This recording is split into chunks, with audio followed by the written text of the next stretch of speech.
Ah, l'éloquence, c'est l'art de savoir bien causer. Pourquoi? Parce que... Ah bon? Mais oui. Ah, l'éloquence.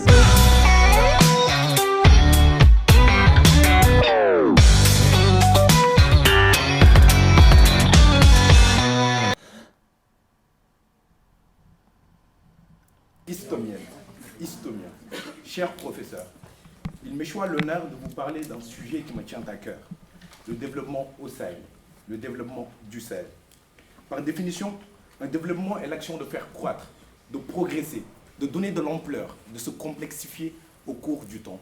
Cependant, vous conviendrez avec moi que lorsqu'on parle de développement d'une nation, oui, nous utiliserons le terme nation pour définir le Sahel, car nous le voulons collectif et indivisible. Nous allons sous-entendre ce développement économique et social qui a été matérialisé par des critères tels que le PIB, le PNB, mais également d'autres indicateurs couplés ou mettant en lumière des domaines tels que la santé, la justice, les infrastructures.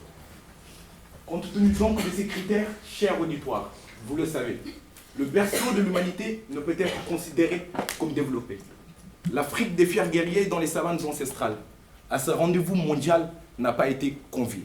Ou plutôt, n'a pas réussi à accéder, n'a pas réussi à s'inviter. Par un lourd passé et une forte pression supranationale, certains prosélytes aimeraient se justifier. Pour ma part, cher auditoire, je n'ai jamais été adepte de ces justifications légères. Je crois plutôt au dépassement, au travail et à la réhabilitation du secteur primaire. Je crois donc en l'agriculture comme un levier de développement essentiel, sans parti pris, ni d'état d'âme. En étant bien sûr totalement impartial, je vous prie de m'accorder le choix du Sénégal pour développer mes propos sur l'agriculture.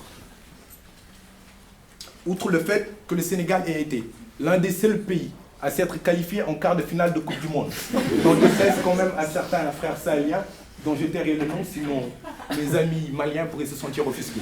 Mais encore, le Sénégal, parce que le Sénégal pourrait être représentatif, significatif, car étant confronté aux mêmes mots que ses voisins appartenant à la nation sahélienne.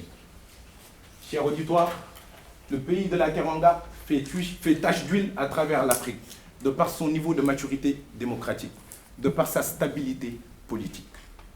Mais même avec ce niveau de maturité démocratique, en 2016, être classé 165e économie, selon le FMI, cela est réellement critique. Ce niveau de maturité en deviendrait alors anecdotique.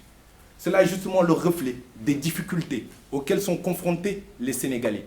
Cela est justement le reflet de la place de la nation sahélienne dans l'échiquier mondial. Dans un passé plus ou moins récent, ces difficultés, cette pauvreté, ont notamment entraîné un exode rural vers les villes. Pourquoi migrer vers les villes lorsque nous avons des terres à notre disposition? Cette question pourrait trouver réponse dans les différentes politiques qui ont été menées par les différents régimes qui se sont succédés au pouvoir. Cher auditoire, nous avons tout d'abord la monoculture de l'arachide qui a été prônée par les gouvernements socialistes. Cette monoculture qui a connu des limites, cette monoculture qui a été la cause d'un appauvrissement des sols. Les gouvernements libéraux, quant à eux, forts de ce constat, ont décidé de changer de politique agricole, ont décidé de la diversifier. Et parmi ces plus illustres politiques, nous pouvons citer la grande offensive agricole pour la nourriture et l'abondance du président Wade. Nous pouvons également citer le plan Sénégal émergent du président Macky Sall. Ce plan Sénégal émergent qui veut faire du Sénégal un pays invraisemblablement émergent à l'horizon 2035. Et donc l'agriculture et sa relance en constituent un fer de lance. Cette politique agricole dispose de deux axes principaux. Nous avons tout d'abord les cultures de rente pour les grandes exploitations et les fermes familiales pour les petites concessions. Le deuxième axe m'a principalement frappé, en l'occurrence ces fermes familiales dénommées Natangé. Dans ces fermes familiales, nous avons un système de culture et d'élevage, nous avons une diversité de cultures, nous avons une indépendance vis-à-vis de l'eau, nous avons surtout une complémentarité. Cette complémentarité qui voudrait que le système d'élevage soit fertilisé par les fientes issues du système de culture. Non, qu'est-ce que j'ai encore? Donc cette complémentarité qui voudrait que le système d'élevage soit en partie nourri par le système de culture. Cette complémentarité qui voudrait que le système de culture soient fertilisées par les fientes issues du système d'élevage. Dans ces fermes familiales, donc, très chers amis, rien ne se perd, rien ne se crée, tout se transforme, comme le disait Lavoisier. Cher auditoire, je suis conscient de l'importance des autres secteurs dans le développement. Je suis conscient de l'importance des cultures de rente. Je suis d'autant plus convaincu par la nécessité de multiplier ces fermes familiales, tant elles ont un effet bénéfique sur les populations. Elles permettent ou peuvent permettre d'assurer une autosuffisance alimentaire. Elles peuvent constituer un frein à l'exode rural. Elles peuvent favoriser une inclusion sociale. In fine, ces fermes familiales pourraient favoriser l'inclusion, pourraient favoriser un développement à l'échelle locale. Ces fermes familiales se sont inspirées des fermes païches du Brésil, production agroécologique intégrée et durable. Ces fermes païches qui, selon le SEBRAE, l'entité, la structure dédiée aux petites et moyennes entreprises, étaient au nombre de 10 en 2005, sont maintenant au nombre de 10 000 en 2018. Cela pourrait prouver à suffisance la pertinence de ce projet. Mais je suis convaincu qu'on ne pourra calquer ce projet. Pour que ce projet puisse nécessairement fonctionner, il faudra l'adapter à notre contexte social, politique, religieux, si particulier. Il faudra également nécessaire tenir compte de notre savoir-faire local. Cher auditoire, dans le cadre de mon stage 3A, j'ai eu à participer à la mise en place d'une ferme familiale au Brésil. Cela m'a conforté dans mon choix de poursuivre mes études d'ingénieur en agrodéveloppement à l'ISTOM. Oui, l'ISTOM qui prend le développement, mais le développement par l'agriculture. En tant qu'istomien, nous nous devons de promouvoir son substrat altruiste.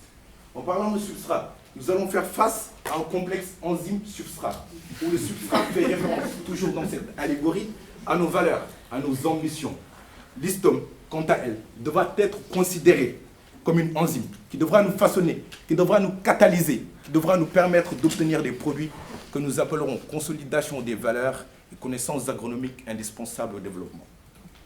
Cher auditoire, cette allégorie montre la relation particulière entre l'ISTOM et les personnes imbues de valeurs, sans prétention ni ostentation. Je puis me considérer comme être épris de valeurs africaines, de développement, du monde de manière générale. Je partage l'assertion du poète président Léopold Sédar Senghor, enracinement, ensuite ouverture. La vision de développement est assez complexe, diverse, quelquefois personnelle. Cependant, je reste convaincu que l'agriculture à elle seule ne pourra développer le Sahel. Il faudra nécessairement une combinaison des efforts de tous les acteurs de tout secteur. Pour finir, cher auditoire, pour moi, le Sahel peut arriver à subvenir aux besoins de ses enfants. Mais pour moi, il y aura développement, si et seulement si il y a une égalité des chances entre les enfants de la nation, comme le disait Jacques Chirac, mais lui, concernant la République. Je vous remercie.